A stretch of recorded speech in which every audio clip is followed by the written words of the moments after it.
Good morning, everybody. We hope you enjoy this look inside our large family eclectic homeschooling routine and curriculum. This is our part 1 video. We homeschool 5 days a week, and this is our video showing how we homeschool Monday through Thursday, and we can't wait to share part 2 with you coming up really soon. We hope this answers most of the questions you have.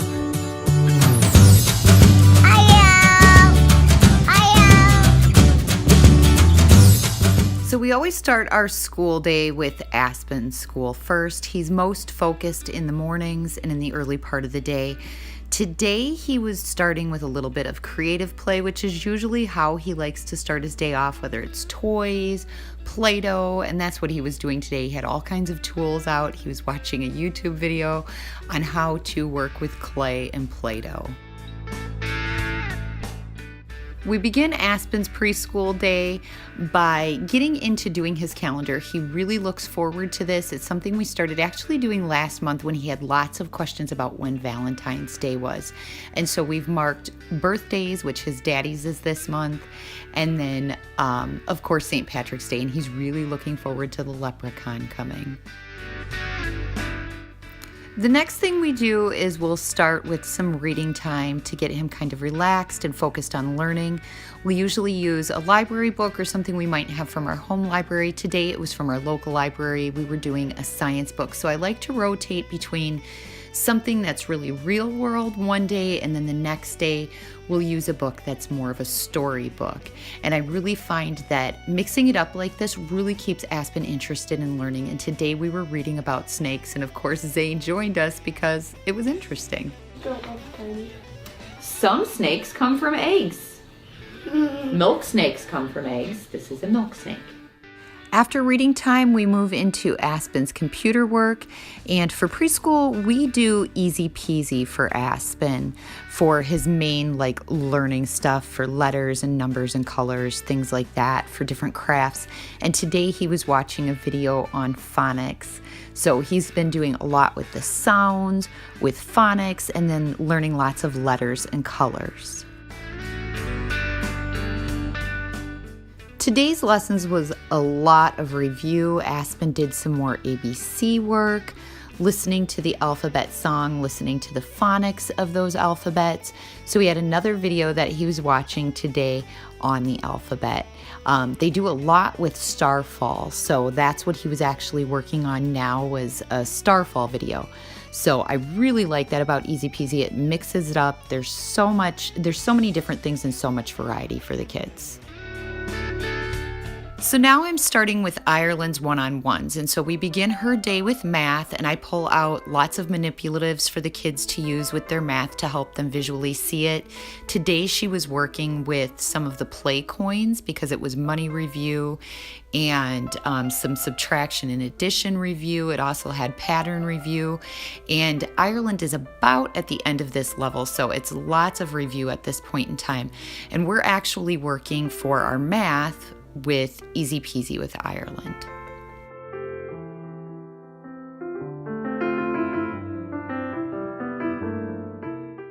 Now I move on to the language arts part of the day in the one-on-ones with Ireland. And Ireland is just about finished with this book. This is a lot of phonics.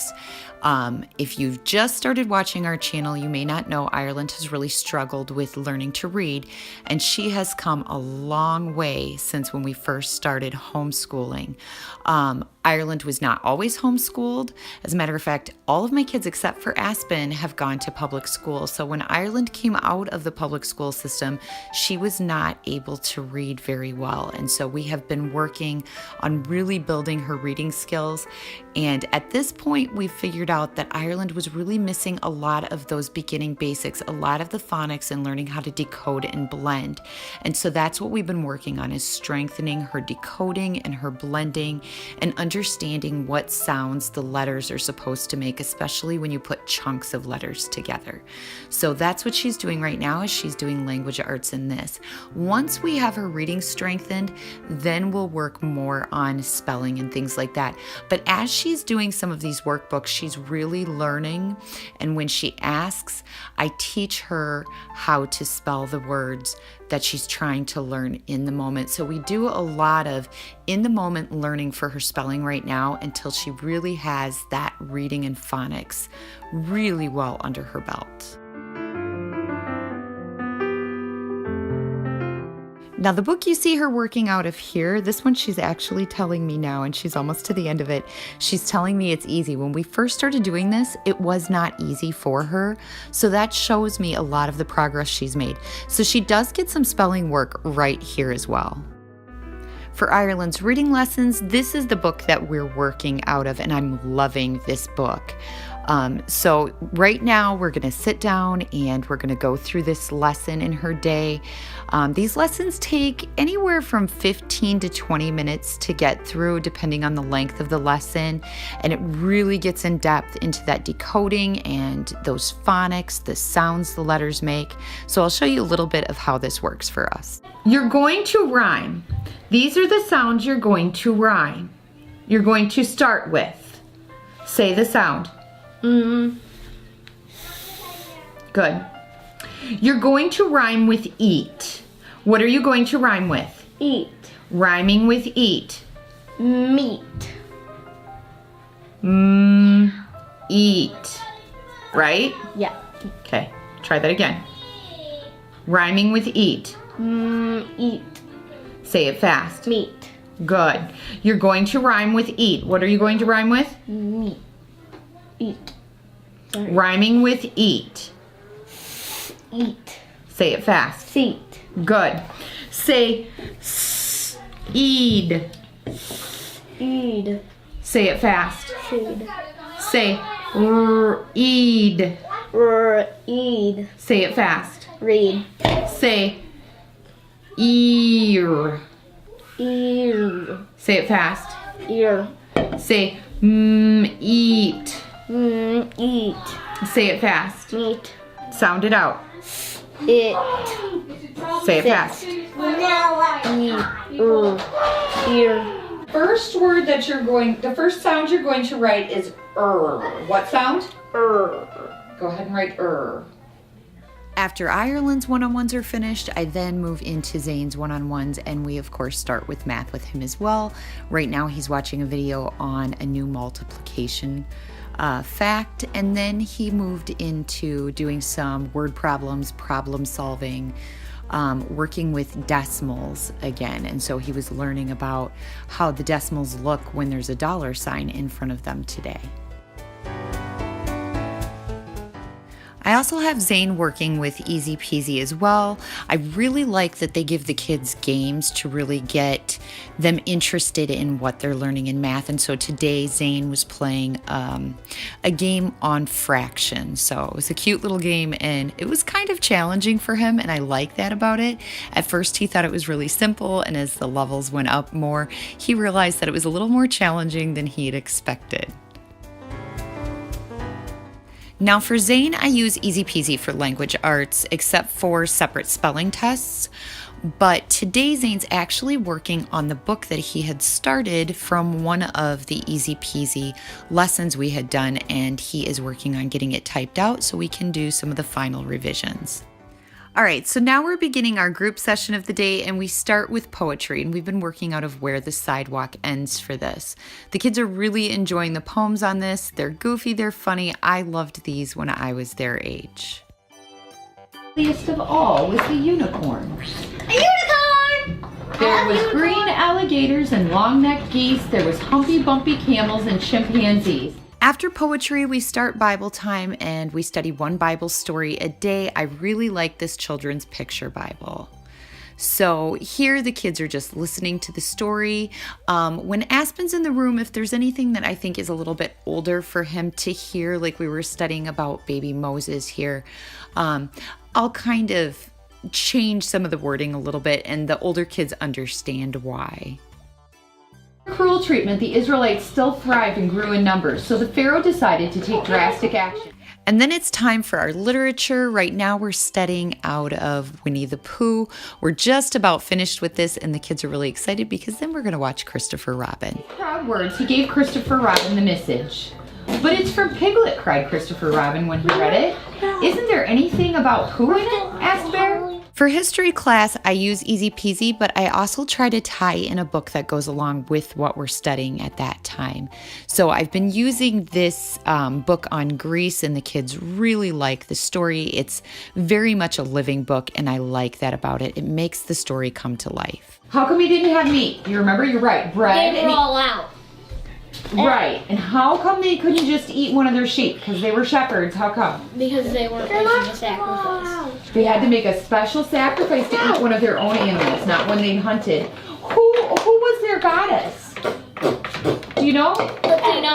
Athena. What did he do in the morning? Prayer. He went to an altar in the middle of their courtyard. And then I finish up the kids' day, or my elementary school kids' day, with science class. And we did not have a book to work out of. So today we were working straight from the computer, which we do with our history as well. But I usually start with the book and then move into the computer work. Look at it. So that's about what you see on the earth. Just like lava. Part of the reason I save science for last is, for one, it's really fun for the kids, so we end the day on a high note, and there's usually some sort of hands-on activity every so many classes. And so today we were learning about how the plates were moving and how they shift, how they move against each other by doing a hands-on activity with Play-Doh. So it was a lot of fun, not only for Ireland and Zane, but for Aspen as well. Now I'm moving into my high schoolers' day, and today I started with T. She is currently working on her mathematics here, and she does Easy Peasy for mathematics. If you didn't know, T has dyscalculia, and for a long time she struggled with math, and we found a lot of success with Easy Peasy's program. It's worked really, really well for her. Once we finished with math class, we then move into T's literature class, and she is currently working on British literature. We do this through Georgia Virtual. I really like that we can follow their guidelines for different reading materials, and currently she's working on Beowulf right now, so I was handing her her next reading assignment for that. Now we're moving into T's chemistry class, and we do this through Easy Peasy. I really love the fact that there's so many videos, there's a lot of explaining, and there's a lot of hands-on, and this has worked the best for T. After the instruction with me, T is able to work independently for most of the rest of these classes unless she has a question she really needs something from me. So she works from a LibriVox recording for her speech class called The Art of Public Speaking. And this I actually found through the Charlotte Mason program through Ambleside Online, and this has worked really well for our speech class. And then she did have a humanities course that she was taking through Princeton University, and that was through the edX app, and she's actually completed that, so she's done with that for the year. She'll also be taking foreign languages next year, but this year we're not doing it. We had started, and I want to get her a better program. She wants to take German.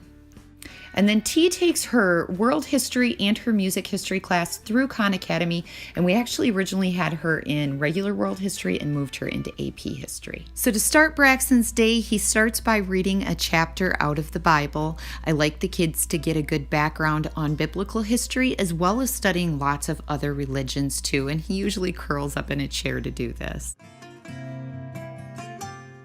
For Braxen's literature class, he is currently reading the narrative of the life of Frederick Douglass, and he is also using Georgia Virtual for his 9th grade Lit and Comp class. Braxen's actually supposed to be in 8th grade, but we moved him into 9th because he was just ready for it. And he also will sit in one of the chairs downstairs to do this part of his day.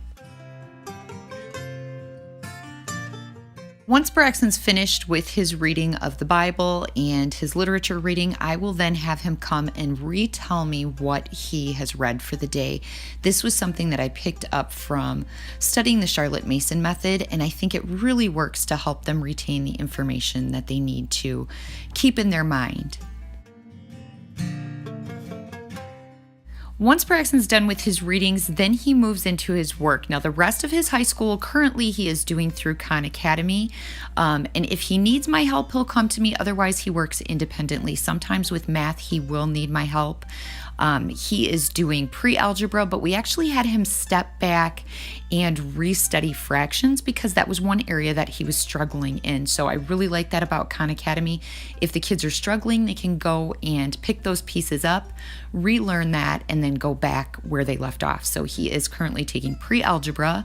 He takes AP US history, biology, computer science, and a grammar class through Khan Academy. All right, guys, so I hope you enjoyed this look inside our homeschool schedule. So this is how we run our homeschool 4 days out of the week. On the 5th day, we do a little bit different, so I can't wait to share that with you in our part 2 video of our homeschool schedule and how we do our electives day. Anyway, thanks for watching. Don't forget, if you like this video, we have videos like this every Tuesday to show a look behind the scenes of our large homeschooling family. The rest of the week, we share our lives in daily vlogs. Anyway, don't forget to like and subscribe, and we'll see you tomorrow in a vlog.